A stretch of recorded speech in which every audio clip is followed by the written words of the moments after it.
It's Saturday, the 29th of July, 2023, and I'm just starting out a hike of Mount Frosty in Manning Park. Mount Frosty is one of my favorite hikes. I've done it a number of times and I've always enjoyed it. Today I'm going alone, although I imagine there will be a goodly number of people up there. A lot of people up there, because it is one of the more popular hikes in Manning Park. It takes 8 to 9 hours, pretty steady walking, and you know, it's a couple thousand feet up, but quite a nice view from the top. And today's a gorgeous day, no clouds. I imagine it'll be quite warm later, so we'll see how it goes.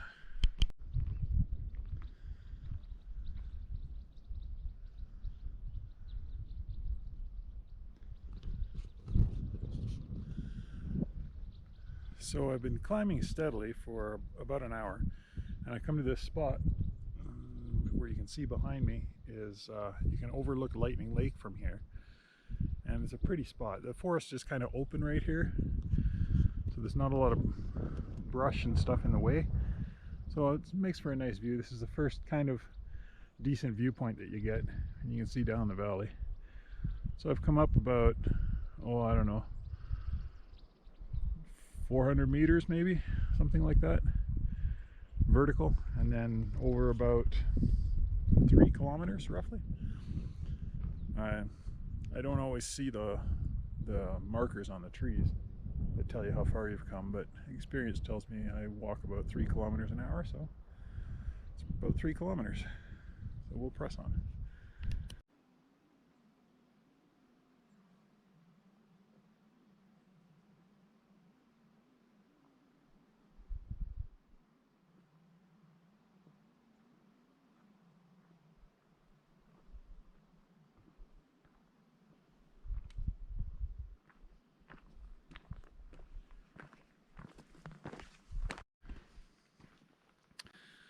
So in September, when you come up to this area, all these larch trees here turn yellow, then like the needles turn yellow, and then in late September, early October, they begin to fall off. And I think they're the only coniferous tree that happens to. But that's how they survive. They're very old. There's signage back there indicating that the oldest of these larches is probably around 2,000 years old. So quite old.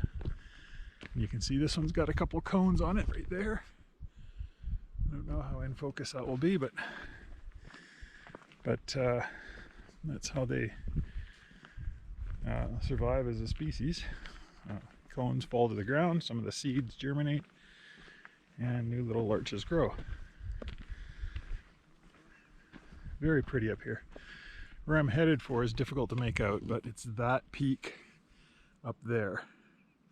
So I go up this ridge to, there's a little sign at the top of the ridge. Oh, and there's a couple people up there, and you walk along the ridge till you get to that point.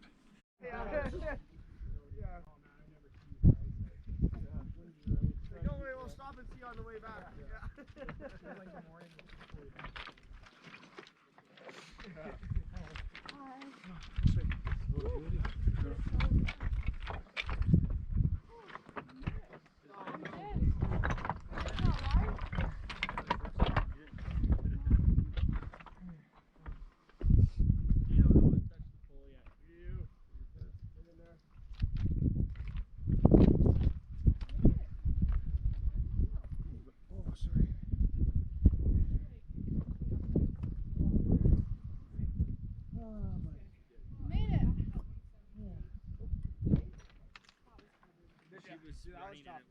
Tommy was pushing.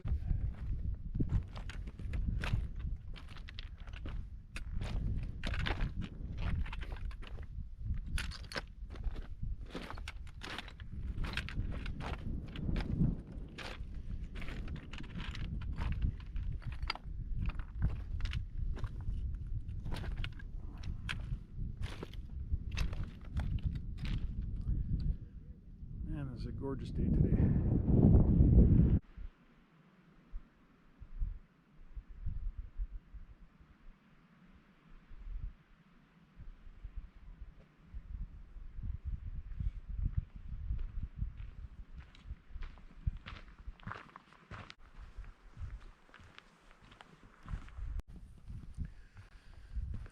I've been asked by a couple of people why I only use one walking stick.